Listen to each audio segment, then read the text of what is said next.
guys, welcome back. So I kicked somebody off the channel.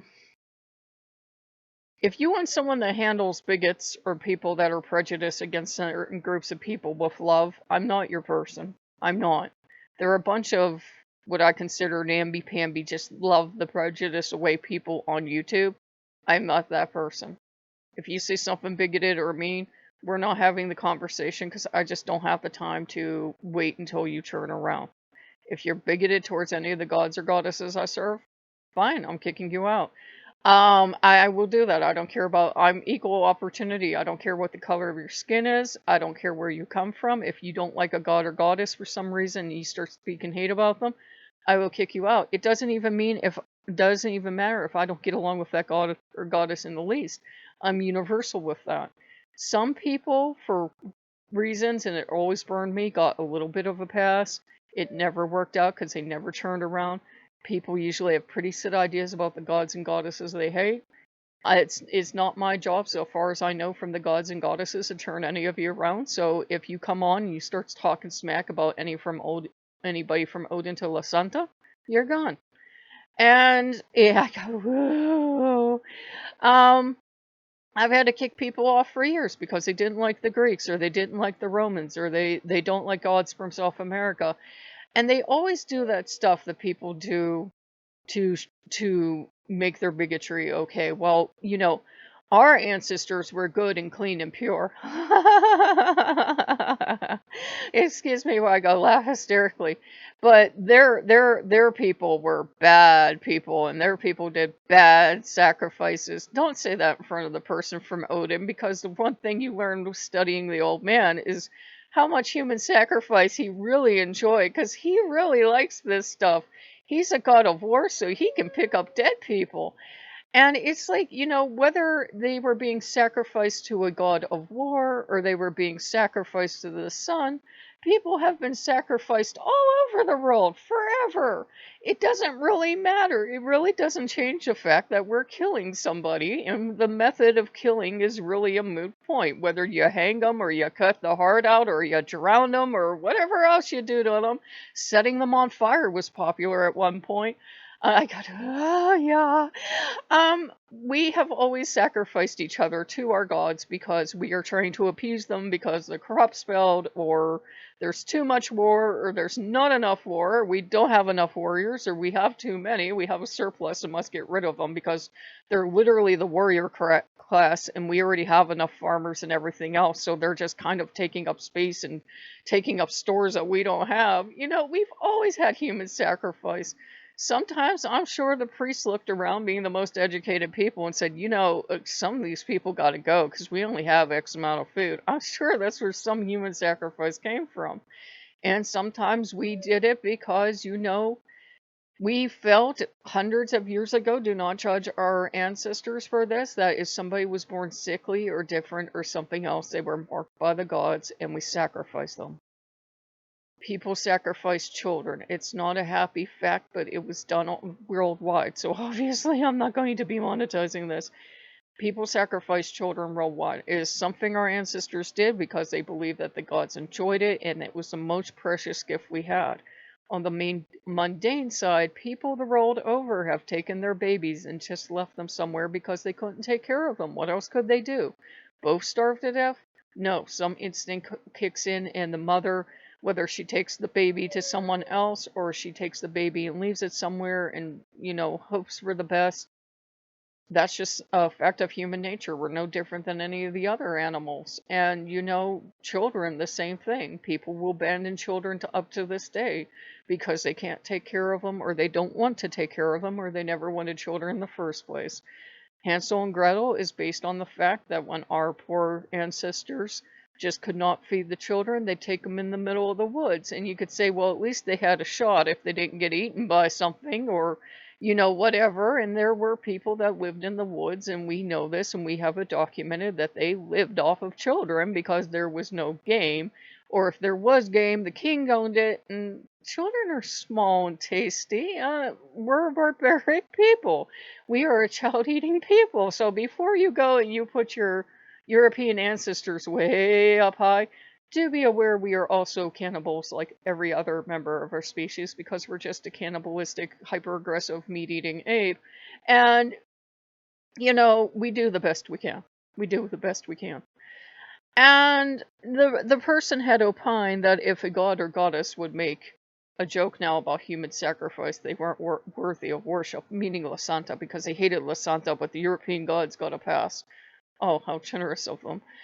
And she's a death goddess, and she made a joke because that World Cultural Site that's being destroyed.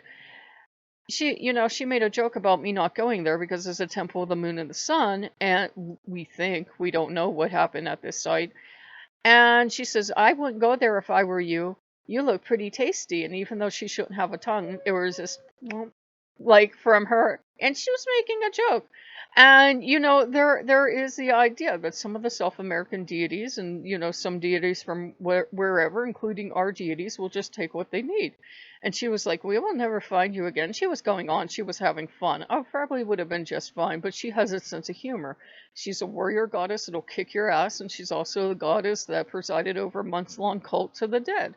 She's also the goddess that is responsible in their creation story of there were humans. They ran out of humans for whatever reason. They killed them all. They got mad at them, whatever. The gods ran out of humans. And the gods were like, you know what? It really sucks not to be worshipped.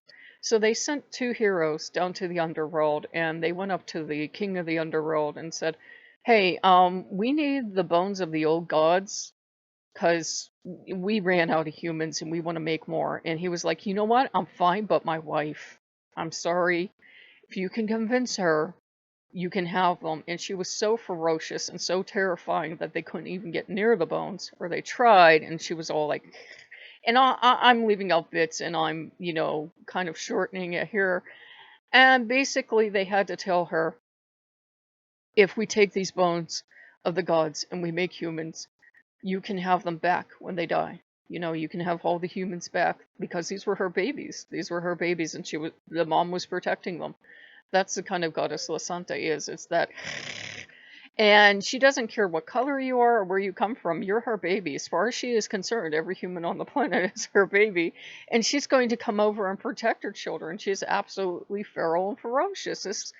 This is a goddess you don't want to mess with. But, the Morrigan is that way. Freya is that way. We kind of have tamed down and whitewashed our European gods, but they're all pretty feral. And some of them, especially the male, still show it. If you feed Loki something like organ meat, he gets downright feral. And if you feed them anything that's rare, like a still moving hamburger or steak or something, you see that feral part of their nature come out. They're just that way. It doesn't mean they're dangerous. It doesn't mean that they're going to suddenly just go with you, even though the old man has legends up to this day doing just that. He has a grim sense of humor as well. Every time I have a near miss, he goes, almost had you. I'll have to try harder next time. And I look at him, and I'm not sure if he's joking or he was attempting to murder me. With the old man, you take your chances. And, it's this thing of, we don't know what gods are. We say, oh, they're supernatural. They're the gods. How dare you question? We don't know what they are. We don't know if they actually feed on the energy of a human sacrifice or an animal sacrifice or whatever, or they don't. Almost every god had a blood cult, or even if they didn't, at very rare times, they accepted a human or animal sacrifice. Was this a god idea? Was it a human idea? We'll never truly know. But, most part, we know our gods are strong enough that they could snap us like kindling if they wanted to, but they don't choose to. They don't choose to. Probably gonna have a give sip here. So, I was very insulted on La Santa's behalf because, just because she has a grim sense of humor doesn't mean she's unworthy of worship.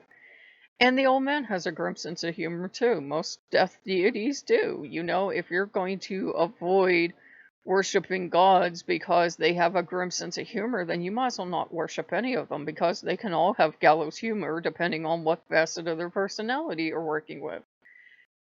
And they have all had human sacrifices. They've all had human sacrifices. A lot of atheists hate the Christian God with a passion. Not all atheists, but some really hate Christianity as a blood cult, and they hate, the Christian God as being such, I won't even say the rude words they say, but, basically at the end, the only sacrifice that would appease them was himself. And, it's something you have to face with our gods. You have to face it, you have to come to your peace with it. I think the gods, I was raised Roman Catholic, because the idea of, we used to sacrifice, if you grew up Christian, the Christian God used to have all these animal sacrifice, and a couple human sacrifices take place in the Bible, actually quite a few, because as you keep digging up obscure passages, you find more and more. And, it was just a thing that was done. Our gods had human sacrifices too. We're a species that will sacrifice each other in times of extreme need because that survival instinct kicks in. Whether these people volunteered or not so much, we don't know. Um, it's one of those things. So I hope you guys like that one. Obviously, we're dealing with human sacrifice, so I'm not going to monetize it. But there's nothing wrong with the fact that our ancestors did that. They did the best that they could know how. There are people today that will straight face say, or should we be doing human sacrifice today?